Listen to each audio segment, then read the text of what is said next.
কি হয়ে যাবে? কেন? বৌরানী ঘরে আসতে না আসতেই সব কাজ নিজের হাতেই করছে, আমাকে তো কিছুই করতে দেয় না। কেন কেন? কিছু করতে গেলেই বলে যাদবদা তুমি বুড়ো মানুষ, তোমার কষ্ট হবে, আমি করছি। সত্যি কথা বাবু, আপনার পছন্দ আছে? যাদব, আমি হলফ করে বলতে পারি দাদা বাবুকে বৌদিমণি ঠিকই মানুষ করে তুলবে। ওরে যাদব, আমি বৌমাকে দেখে বুঝতে পেরেছিলাম বৌমা আমার কষ্ট মনে, আর এই কষ্ট মনের স্পর্শই সুদীপ একদিনে মানুষ হবে।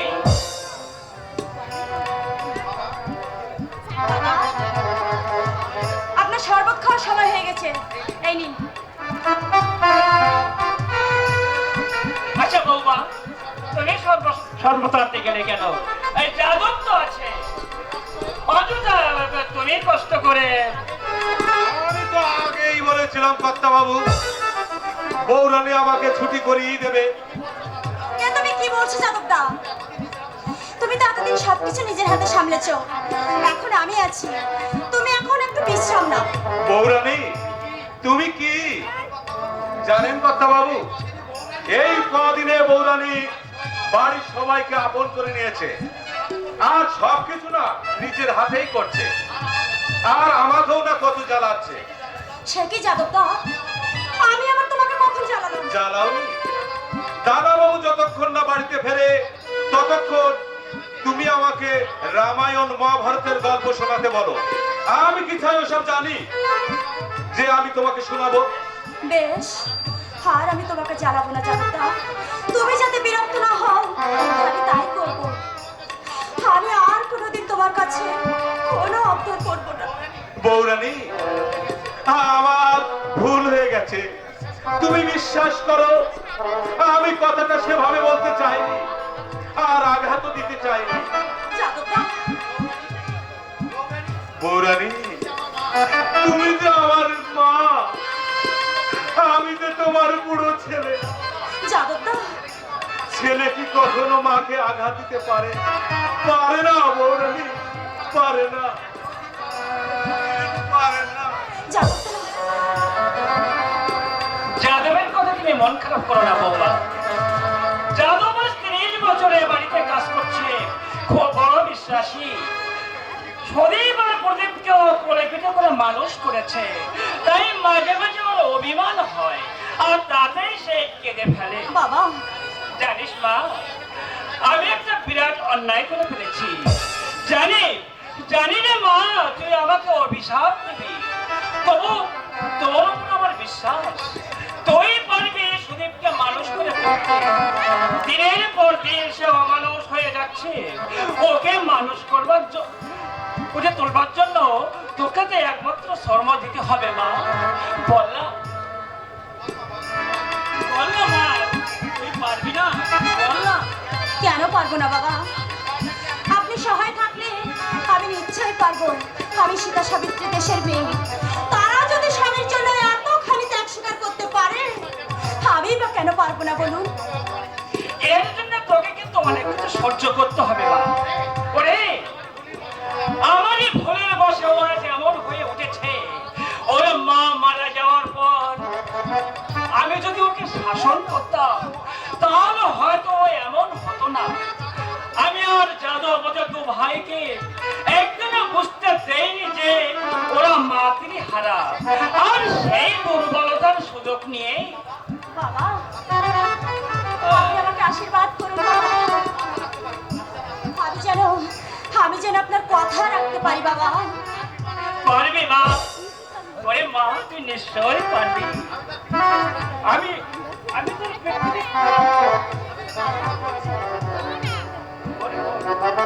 ওরে মা, ওর আমি যে তোর পিতৃ স্থানীয়, আমি তোকে আশীর্বাদ করছি জীবনে তোর ব্রত উদযাপন করে তুই সুখী হবি। আপনি শুধু পিতৃস্থানীয় নয় বাবা, তারও ঊর্ধ্বে। ছোটবেলা বাবা মাকে হারিয়ে দাদার স্নেহে মানুষ হয়েছে, কিন্তু এবারে এসে আপনাকে আমি বাবা বলে কল্পনা করেছি। আমার অন্তরের হচ্ছে আপনার স্নেহ উৎসল পিতৃমূর্তি। ওরে মা, আমি হয়তো তোর জীবনটাকে ব্যর্থ করে দিয়েছি, তার জন্য তোর এই অধম সন্তানকে তোর এই মমতাময়ী মায়ের দৃষ্টি দিয়ে তুই তুই ক্ষমা করিস মা, তুই ক্ষমা করিস, তুই ক্ষমা। বাবা,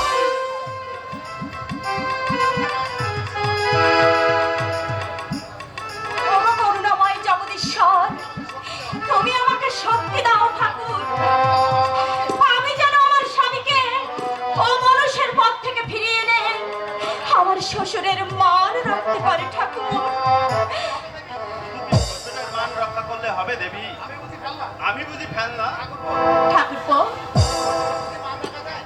শুধু কি ঠাকুরপো বলে কি মান রাখা যায়? না, যায় না। মুখে ঠাকুরপো বলে যায় না রাখা মান। যদি ভালোবাসে থাকো তাহলে শোনাও একটা গান। তা না হলে দেবী চলে যাব কলেজে, হাতে নিয়ে বই খাতা, খাবার সময় খাবো রাখো, আমি তোমায় বলিব যা। তবে রে বদমাইশ, আমি ঘটকাল, তুমি হিরম্বা, পুরাতে মনস্কাম, চলিলাম দিয়ে।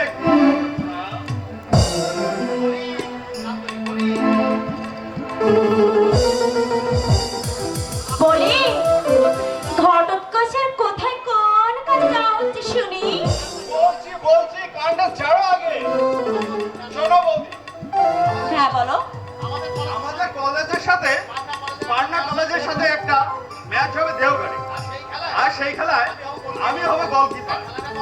তা খেলাটা কবে হবে? আগামীকাল। আর তাই আজ বিকালে দেওঘরে চলে যাচ্ছি, কারণ রেস্টের তো প্রয়োজন আছে নাকি? এই যা, আর প্রণাম করলাম, কই হারবো কি জিতবো কিছুই বলে না তো। তোমরাই জিতবে ভাই, তোমরাই জিতবে। বৌদি, তুমি এই সংসারে এসে ভালোবাসার খেলা হেরে গেছো বলে আমাদেরকে জিতিয়ে দিচ্ছ? ঠাকুরপো, আমি জানি তোমার মনের ব্যথা। জানো বৌদি, দাদা মাথা সারাদিন রাত্রে বাড়ি আসে না। আগে খোঁজ খবর নেওয়া হতো, এখন তাও হয় না। আমি সেই জন্য তো বাবাকে বলেছিলাম, একটা মেয়ের জীবন তুমি এভাবে নষ্ট করে দিও না। কি বলছো তুমি? বাবা বলেছিলেন, আমি এমন একটা বেশ ঘরে নিয়ে এসেছি যে একটা জামাকে মানুষ করে তুলবে। ঠাকুরপো, যেদিন তুমি এ বাড়িতে এলে তোমার ব্যবহার থেকে আমি বুঝেছিলাম, হ্যাঁ এই সেই নারী, এই সেই সাবিত্রী। স্বামীকে জোরে হাত দিয়ে এই পারবে আমার দাদা সৎ পথে ফিরে আসতে। তোমার কথা হয়তো ঠিক ঠাকুরপো, কিন্তু কিন্তু আমার যে বড় ভয় করে, যদি আমি তোমার দাদাকে ওই অমানুষের পথ থেকে ফিরিয়ে আনতে না পারি, যদি বাবার স্বপ্নকে সত্যি করতে না পারি। পারবে বৌদি, পারবে, নিশ্চয়ই পারবে। দাদা তোমার শাসনে সত্যিকারের মানুষই উঠবে, আবার আমাদের সংসারে আনন্দের ঢেউ উঠবে। আমি তখন সবাইকে ডেকে ডেকে বলবো, তোমরা দেখো আমাদের বৌদি এই যুগের মেয়ে হলেও নিজের আত্মশোক বেসন্তোষ দিয়ে তার স্বামীকে সৎ পথে ফিরিয়ে এনেছে। তাই যদি পারি, যদি যদি আমি কোনোদিন তোমাদের মনের আশা পূর্ণ করতে পারি, সেদিন আমি ওই ভগবানকে ডেকে বলবো, ওগো ঠাকুর, লোকে তোমাকে বিশ্বাস না করলেও আমি তোমাকে মনে প্রাণে বিশ্বাস করি। যাওয়ার সময় শুধু একটা কথা বলে যায়, যদি চন্দ্র সূর্য মিথ্যা না হয়, ভগবান বলে যদি কেউ থাকে এখানে দেখবে তোমার সৎ আছে, দাদার থাকবে। আমার দাদার হতভাগ্য ভুল একদিন ভাববে, সেদিন মরা গাছে ফুল ফুললো, দাদা মরবে বুঝলে। কাছের মহে যারা কাঞ্চনকে পায়ে ফেলে ফেলে দেয়, তাদের মতো ভাগ্যহীন আর কেউ নয়। ঠাকুরপো, হ্যাঁ হ্যাঁ হ্যাঁ, আমি পারবো, আমাকে পারতেই হবে। কাটার আঘাতে ক্ষত বিক্ষত হয়েও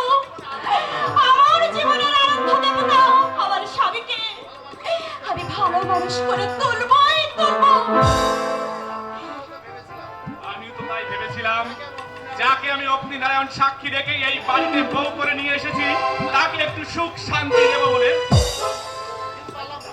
কিন্তু পারলাম না। কেন পারলাম না? ওসব কথা এখন থাক, চলো জামা কাপড় ছেড়ে খেয়ে নেবে, চলো। থাক, আর মুখে তো দেখাতে পারে না। আমি খাবো না, তুমি খেয়ে নাও।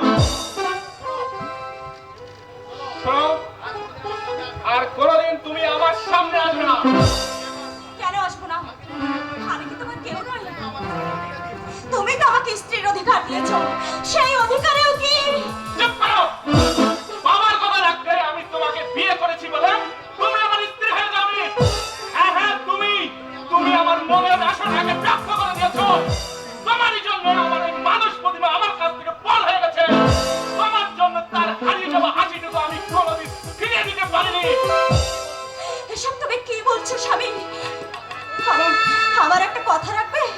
তুমি না মদ খাওয়া ছেড়ে দাও। এইভাবে দিন রাত মদ খেয়ে